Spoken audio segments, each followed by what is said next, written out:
Film की शुरुआत में हम एक लड़के और उसकी गर्लफ्रेंड को देखते हैं जो कि दोनों बीच के किनारे रोमांस कर रहे थे। दोनों इस टाइम वहाँ पर अकेले होते हैं। तभी उनके पास एक अजीब सा केकड़ा आता है जो कि फिश की शेप का था। उस लड़की को वो काफी अजीब लगता है। इसके बाद वो उसे उठाकर देखने लगती है। उन दोनों को लग रहा था कि ये शायद मर गया होगा, इस वजह से वो उसके साथ फोटोज लेने लगती है। लेकिन तभी वो केकड़ा उठ जाता है और उस लड़के के मुँह पर चिपक जाता है। इस वजह से लड़की के चेहरे से काफी खून बहने लगता है। वो लड़की उसे हटाने की काफी कोशिश करती है, लेकिन वो साथ ही साथ उससे डर भी रही थी। इसके बाद वो एक पत्थर से उसे मारने की कोशिश करती है, लेकिन जैसे ही वो पत्थर उस पर मारते हैं वो केकड़ा वहाँ से हट जाता है और वो पत्थर उसके बॉयफ्रेंड को लग जाता है। इससे उसकी मौके पर ही मौत हो जाती है। ये देखकर वो काफी ज्यादा घबरा जाती है और अब वो केकड़ा उस पर भी अटैक कर देता है। अब सीन यहाँ पर शिफ्ट होता है और हम एक लड़के फिलिप और उसकी फ्रेंड मैडी को देखते हैं। यहाँ पर हमें पता चलता है कि फिलिप की पैर पैरालाइज है, जिस वजह से वो चलने के लिए व्हील चेयर का यूज करता है। मैडी उसे उसके गैराज की तरफ ले जा रही थी क्योंकि फिलिप वहाँ रोज कुछ नया बनाने की कोशिश करता रहता है। अब हमें पता चलता है कि फिलिप का भाई हंटर, जो कि एक पुलिस ऑफिसर है, वो इस जगह को बेचना चाहता है, लेकिन फिलिप इस बात के लिए राजी नहीं था और वो सेल लगे हुए बैनर भी मैडी से हटवा देता है। इसके बाद हम देखते हैं कि उसने अपने एक्सपेरिमेंट के लिए एक चीज मंगाई थी जो कि उसे मिल गई है। फिलिप अपना एक नया रोबोट बनाने की कोशिश में होता है। उसका सपना था कि वो आर्मी के लिए रोबोट बनाए। अब वो दोनों गैराज में आकर उस चीज को चेक करने लगते हैं। अब हम देखते हैं कि वो चीज एक मिनी लेजर लाइट बैटरी है। इस चीज का ट्रायल करते वक्त एक पुलिस ऑफिसर फ्लैनेगन उससे बच जाता है। वो भी इस एक्सपेरिमेंट को देखकर काफी हैरान होता है, लेकिन वो उनसे इस बारे में कुछ नहीं कहता। वो तीनों बात कर ही रहे होते हैं कि तभी यहाँ पर हंटर भी आ जाता है और बैनर को नीचे पड़ा देखकर फिलिप से मना करता है कि वो फिर से बैनर न हटाए। तभी उसे कंट्रोल रूम से फोन आता है जिसमें उसे पता चलता है कि बीच के किनारे एक व्हेल मछली पड़ी है। इसके बाद फ्लैनेगन और हंटर उसे देखने चले जाते हैं और मैडी भी अपने घर की तरफ निकल जाती है। आगे हम देखते हैं कि व्हेल की हालत काफी ज्यादा खराब है। देखने से लग रहा था कि किसी ने उसे बहुत ही बुरी तरह से खाकर पानी से बाहर फेंक दिया है। उन दोनों को उसके पास से काफी बदबू आ रही थी। हंटर को शक होता है कि ये काम जरूर एलियंस का है। उन्हें लगने लगता है कि पानी में कुछ अजीब चीज जरूर है जिसने एक व्हेल को मार दिया। अगले सीन में हम देखते हैं कि वो दोनों भाई अलग अलग वैन में रहते हैं, यानी उनके पास अपना घर नहीं है। हंटर ऑफिस जाते वक्त पिज्जा का एक टुकड़ा बाहर फेंक देता है। फिर हम देखते हैं कि एक केकड़ा वहाँ पर आकर उसे ले जाता है। आगे हम फिलिप को देखते हैं जो अपने स्कूल आया होता है। उसे बाहर मैडी मिल जाती है जिसके साथ वो अंदर आ जाता है। अपने बायोलॉजिकल क्लास में उन्हें कैट की डेड बॉडी पर प्रैक्टिकल करना होता है। उनकी टीचर कोई और नहीं बल्कि मैडी की मॉम मैन बैट होती है। क्लास खत्म होने के बाद फिलिप को उसका फ्रेंड राडू मिलता है। वो मैडी को अपने साथ डेट पर चलने को कहता है। असल में कल उनके स्कूल में एक पार्टी होती है, लेकिन वो उसे बताती है कि उसने फिलिप के साथ पहले से ही डेट बुक कर दी है। दूसरी तरफ हंटर को बीच पर एक कंकाल का हाथ मिलता है, जिससे हम समझ पाते हैं कि ये उसी लड़के का हाथ है जिसे हमने मूवी की शुरुआत में देखा था। फिर वो उनके निशानों का पीछा करते हुए एक गुफा में जाते हैं। हंटर उसमें अकेला ही जाता है, जबकि फ्लैनेगन बाहर खड़ा होकर सिगरेट पीने लगता है। हंटर को उसकी दूसरी साइड इंसानों के खाए हुए पैर मिलते हैं, जिन्हें देखकर वो काफी घबरा जाता है। तभी उसे वहाँ पर वही लड़के मिलती हैं जिसे हमने मूवी की शुरुआत में देखा था। उसकी एक कान को केकड़े ने खा लिया था और वो हंटर को बताती है कि ये सब केकड़ों ने किया है। हंटर उस लड़की को देखकर काफी ज्यादा डर जाता है और फ्लैनेगन को बुलाने लगता है। अब रात में राडू एक जगह पर अपने कुछ फ्रेंड के साथ बैठकर ड्रिंक करने लगता है। तभी यहाँ पर कुछ केकड़े आ जाते हैं और उसके दोस्तों पर अटैक कर देते हैं। किसी तरह से राडू तो वहाँ से बचकर निकल जाता है। अब रात में जब फिलिप गैराज में अपना काम कर रहा होता है, तभी हंटर उसके पास आता है और उसके काम को देखने लगता है। फिलिप उसे उसी लेजर वाली बैटरी के बारे में बताने लगता है कि ये काफी ज्यादा पावरफुल चीज है। इसके बाद फिलिप अपने लिए उसी बैटरी की मदद से एक गैजेट तैयार कर लेता है ताकि इससे वो चल पाए, और जैसे ही वो बैटरी को उसमें फिट करता है तो वो आसानी से चलने लगता है। लेकिन कुछ ही देर में उसका बनाया हुआ गैजेट ठीक से काम नहीं करता है और वो अपने आप बंद हो जाता है। फिलिप अपने एक्सपेरिमेंट से नाराज होकर वहाँ से बाहर आ जाता है। तभी यहाँ पर मैडी अपनी मॉम मैन रेत के साथ उससे मिलने आती है, लेकिन वो वहाँ पर नहीं रुकता है और आगे जाने लगता है। फिर मैडी उसे देखने के लिए उसके पीछे चली जाती है। इधर उसकी मॉम और हंटर वैन में आ जाते हैं, जहाँ वो उसके स्कूल टाइम की फोटोज देखने लगते हैं। फिर हमें पता चलता है कि हंटर को अपने स्कूल टाइम में मैन रेत पर करस था। इसके बाद वो दोनों बाहर आकर वॉक पर जाते हैं। दूसरी और राडू एक बार में आकर उन सबको केकड़ों के बारे में बताने लगता है, लेकिन कोई भी उसकी बात पर यकीन नहीं करता है। फिर वो बाहर काउंटर से ड्रिंक मांगने लगता है, लेकिन बारटेंडर उसकी उम्र कम समझकर उसे ड्रिंक नहीं देता है। असल में राडू माइंड से थोड़ा कमजोर होता है, इसी वजह से वो काफी अजीब बिहेव करता है। अब उसे रास्ते में फिलिप और मैडी मिल जाते हैं। वो उन्हें बताने लगता है कि अभी उन पर केकड़ों ने अटैक किया, लेकिन दोनों उसकी बात पर यकीन नहीं करते हैं। तभी वहाँ पर एक केकड़ा आ जाता है जिसे मैडी आगे बढ़कर देखने लगती है। राडू उसके पास जाने से मना करता है, लेकिन वो उस पर ध्यान नहीं देती है। हैं। अब जैसे ही वो अपना हाथ उसके पास लाती हैं, तो वो उन्हें कुछ नहीं कहता है और अजीब तरह से वहीं पर मर जाता है। तीनों ये देखकर काफी हैरान होते हैं। अब मैडी और फिलिप वहाँ से घर की तरफ जाने लगते हैं। अब फिलिप और हंटर अपने वैन में सोने चले जाते हैं, क्योंकि उन्हें कल एक डेट के लिए भी जाना था। उन दोनों के वैन में जाने के बाद मैडी अपनी मॉम को लेकर फिलिप के गैराज में आ जाती है,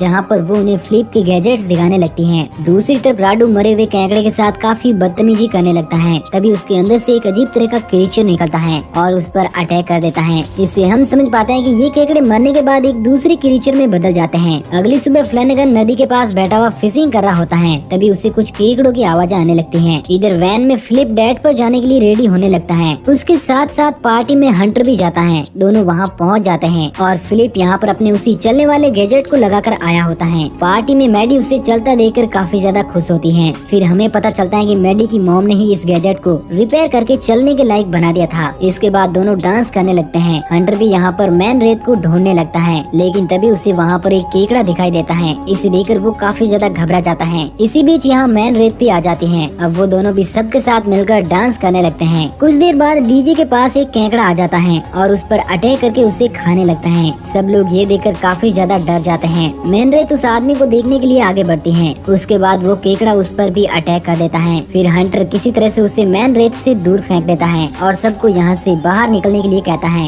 लेकिन तभी वहाँ पर काफी सारे केकड़े आ जाते हैं और उन सभी पर अटैक करने लगते हैं। वो सब लोग किसी तरह से वहाँ के सारे केकड़ों को मार देते हैं। तभी उनमें से एक केकड़ा बड़े से क्रीचर में बदल जाता है। इसे देखकर सब लोग घबरा जाते हैं और फिर भागने लगते हैं। हंटर फिलिप और बाकी सभी को लेकर एक सेफ कमरे में जाने लगता है, लेकिन फिलिप का गैजेट खराब हो जाता है, जिससे उससे चला नहीं जाता। फिर हंटर उसे उठाने लगता है, लेकिन वो क्रीचर उन्हें देख लेता है और उनकी तरफ बढ़ने लगता है। फिलिप क्रीचर को अपने पास आता देखकर हंटर को वहाँ से भागने के लिए कहता है, लेकिन हंटर उसे छोड़कर नहीं जाता है और क्रीचर के सामने आकर खड़ा हो जाता है। अब क्रीचर उस पर अटैक करने ही वाला था, तभी वहाँ पर राडू आ जाता है, जो अपनी तलवार से अटैक करके उस क्रीचर को मार डालता है। असल में राडू पिछली रात क्रीचर के हमले से बच गया था और अब वो यहाँ पर अपने दोस्तों को बचाने के लिए आ जाता है। अब इसके बाद वो स्कूल के लैब में आ जाते हैं, जहाँ पर मैन रेत उस क्रीचर के बारे में पता लगाने लगती है कि आखिर वो चीज क्या है। उन्हें चेक करने पर पता चलता है कि ये काफी पुराने वक्त के केकड़े हैं और इस तरह के केकड़ों में काफी रेडिएशन होती है, इसी वजह से वो इतने खतरनाक हैं। इसके बाद हंटर भी उन्हें कल वाले हादसे के बारे में बताने लगता है, जो कि एक व्हेल के साथ हुआ था। इसके बाद हमें पता चलता है कि ये क्रीचर 3 तरह के हैं। पहले जो कि केकड़ों की तरह दिखाई देते हैं, दूसरे जो कि इंसानों के साइज के हैं और आखिर में तीसरे जिन्होंने व्हेल को खाया था और वो साइज में काफी ज्यादा बड़े हैं। इसके बाद हम देखते हैं कि पूरे शहर में इन क्रीचर्स ने आतंक मचा रखा है। इससे काफी लोग मारे जा चुके हैं और वो लोगों को बुरी तरह मार कर खा रहे हैं। अब हंटर उन सबको गैराज के पास छोड़ देता है और खुद फ्लैनेगन को ढूंढने चला जाता है। फिलिप उसे जाने से मना करता है, लेकिन वो कहता है कि वो एक पुलिस ऑफिसर है, इसलिए मुझे हार नहीं माननी चाहिए। इधर फिलिप को यकीन होता है कि वो क्रीचर्स को मारने के लिए जरूर कुछ मशीन बना लेगा और वो अपने काम में लग जाता है। वहीं दूसरी तरफ हंटर फ्लैनेगन के घर उसे देखने जाता है, लेकिन उस पर भी केकड़ों ने अटैक कर दिया था, जिससे वो मर गया था। हंटर पर भी वो क्रीचर अटैक करने लगते हैं, लेकिन वो जल्दी से वहाँ से बाहर आ जाता है। इधर गैराज के बाहर भी कई क्रीचर्स आ जाते हैं, जिन्हें मारने के लिए राडू बाहर आ जाता है और उनका ध्यान भटकाकर अपने पीछे लगा लेता है। इसी बीच हम उसी बड़े क्रीचर को देखते हैं जिसने व्हेल को खाया था